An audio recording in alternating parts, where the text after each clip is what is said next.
क्या दोस्तों आपको पता है कि ऐसा कौन सा जानवर है जो कि नेशनल एनिमल है किसी कंट्री का और वो रियलिटी में एनिमल एग्जिस्ट ही नहीं करता है इस दुनिया में? क्या आपको पता है? क्या आपको पता है गाइस कि ह्यूमंस में ऐसा कौन सा इमोशन है जो कि एनिमल्स को और ह्यूमंस को डिफरेंट बनाता है? अगर नहीं पता है तो दोस्तों बने रहिए इस आड़ू फाड़ू वीडियो में। सो गाइस इसी के साथ हम इस वीडियो को शुरू करते हैं। तो नमस्कार दोस्तों, मेरा नाम है अभिषेक और आप देख रहे हैं फैक्ट मैनेजर की एक टॉप फैक्ट मैनेजर की रैंडम फैक्ट सीरीज। सो चलिए शुरू करते हैं। क्या आपको पता है कि ह्यूमंस को धरती पर रहते रहते 70,000 साल से ज़्यादा का वक्त हो गया है और आज से पहले ह्यूमंस की हिस्ट्री में इतने ट्विंस कभी पैदा नहीं हुए जितने कि अब होने में लग रहे हैं। अगर हम बात करें 1980 की तो हर 1000 डिलीवरी में से 9 से 12 जो डिलीवरी होती थी वह ट्विंस की होती थी, पर अब 1.6 मिलियन ट्विंस हर साल पैदा होने में लग रहे हैं, जिसका अगर हम एवरेज निकाल के देखें तो हर 1000 डिलीवरी में से 100 डिलीवरी ट्विंस की हो रही है। तो इससे पता चलता है कि पूरी इंसान की हिस्ट्री में इतने ट्विंस पैदा नहीं हुए हैं जितने कि अब होने में लग रहे हैं। गाइज आपने पार्टी में गए होंगे आप बहुत सारी, और आपने ये देखा होगा कि कितना ज़्यादा जो फूड है वो वेस्ट होता है सिर्फ एक ही पार्टी में। बट अगर हम बात करें कि ये पूरी जो दुनिया है उसमें जो इंसान है वह कितना फूड जो है वो वेस्ट कर देता है। According to food waste index report 2021 के हिसाब से जो इंसान है वह एक साल में 931 मिलियन मेट्रिक टन जो फूड है वह वेस्ट कर देता है, और वो भी सिर्फ एक साल में, जिसमें से 61% जो फूड वेस्टेज है वह घरों से आती है, 26% जो वेस्टेज है वो रेस्टोरेंट से आती है और 13% जो वेस्टेज है वो ग्रोसरी स्टोर से आती है। सो गाइज अगली बार आप जब किसी पार्टी में जाए तो कृपया करके इतना ही खाना खाइए जितना कि आपकी नीड है।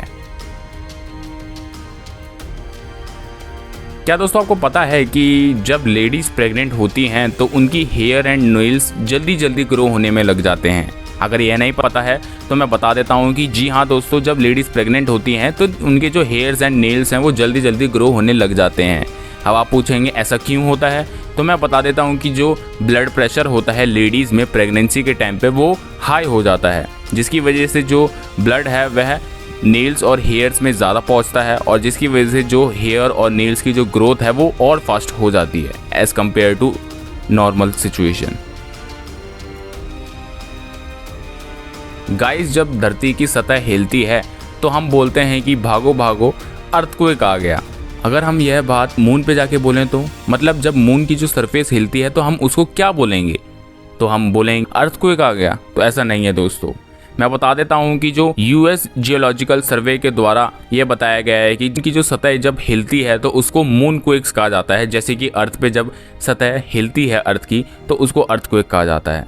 सो अगर अगली बार आपसे कोई क्वेश्चन पूछे कि मून पे जब सतह हिलती है तो उसको क्या बोलते हैं, तो आप बोल दीजिएगा मून क्वेक्स बोलते हैं। सो गाइस हम आ जाते हैं अब अगले फैक्ट पे।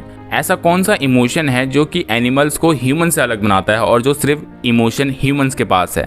तो एक स्टडी में यह बताया गया है कि ब्लशिंग जो इमोशन है वह बहुत ही यूनिक है इस धरती के हिसाब से, क्योंकि बाकी जीवों में वह नहीं पाया जाता है ये ब्लशिंग का इमोशन, और यह इमोशन सिर्फ ह्यूमंस में पाया जाता है इस धरती पर, जो कि इंसान को बाकी जानवरों से अलग बनाता है।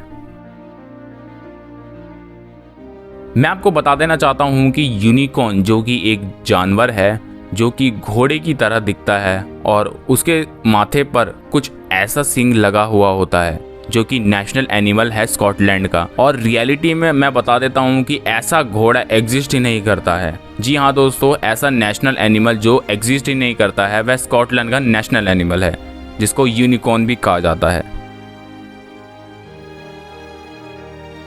सो जो स्नेक्स होते हैं कुछ स्टडीज़ के मुताबिक अर्थक्वेक को पहले ही प्रेडिक्ट कर सकते हैं। वैसे तो बहुत सारे जानवर ऐसा कर सकते हैं, सांपों में यह शक्ति सबसे ज़्यादा पाई जाती है, पर एक्यूरेट भी माना जाता है क्योंकि जब भी सांप अपने बिलों में छुप जाते हैं तो इसका मतलब है कि अर्थक्वेक आने वाला है, और अभी इस पे स्टडीज़ चल रही हैं। आगे देखते हैं कि ये स्टडीज़ एक्यूरेट मानी जाती है या नहीं।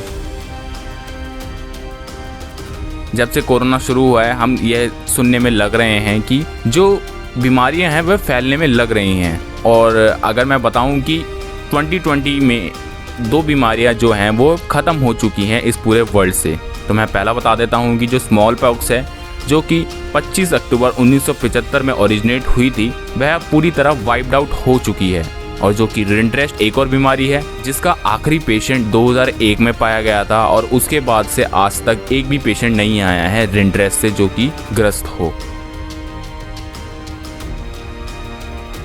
सोशल मीडिया पर बहुत सी चीज़ें वायरल हो रही हैं, जिसमें से बनानास भी हैं जिन्हें पेनिस के जैसे बताया जाता है क्योंकि यह कर्व्ड होते हैं जैसे कि एक आम आदमी का पेनिस होता है। पर सोचने वाली बात है कि आखिर यह बनानास कर्व क्यों होते हैं? क्यों? इसका एक सिंपल सा आंसर है कि जो बनानास होते हैं वह भी ग्रो करते हैं जैसे, और जब वह ग्रो करते हैं तो वह सूरज की डायरेक्शन में ग्रो करते हैं। अब आपको पता ही होगा कि जो सूरज है वो वेस्ट से उगता है और ईस्ट में डूब जाता है। तो मैं बता देता हूँ कि जो सूरज का ये जो इंटरवल है उगने से लेके डूबने तक, वह एक कर्व बनाता है जिसकी वजह से जो सूरज की डायरेक्शन को फॉलो करते हैं, जिसकी वजह से जो बनानास जो होते हैं वह भी कर्व हो जाते हैं। बढ़ते हैं आखिरी फैक्ट की तरफ। तो गाइज, क्या आपने कभी सोचा है कि इस दुनिया में कितनी कंट्रीज़ हैं जो कि वुमेन के नाम पर है? तो मैं बता देता हूँ कि सिर्फ एक कंट्री जो कि एक आइलैंड है जिसे फ्रेंच सेलर सेंट लुइसिया ने ढूंढा था 1502 13 दिसंबर को। यह आइलैंड ढूंढा था उन्होंने और उनकी मृत्यु के बाद उस आइलैंड का नाम सेंट लुइसिया आइलैंड नाम रख दिया गया, जो कि पहला देश बना और आइलैंड कंट्री बना जिसका नाम किसी औरत के नाम पर रखा गया है। सो गाइज, आई होप आपको ये वीडियो पसंद आई होगी। अगर पसंद आई हो तो लाइक करिए इस वीडियो को और कमेंट करके बताइए अगर कैसी लगी हो। अगर कोई सजेशन देना हो तो उसके लिए भी कमेंट करके बताइए हमें। मैं मिलता हूँ आपसे अगली वीडियो में कुछ और अमेजिंग फैक्ट्स के साथ। So thank you guys. Okay, good bye.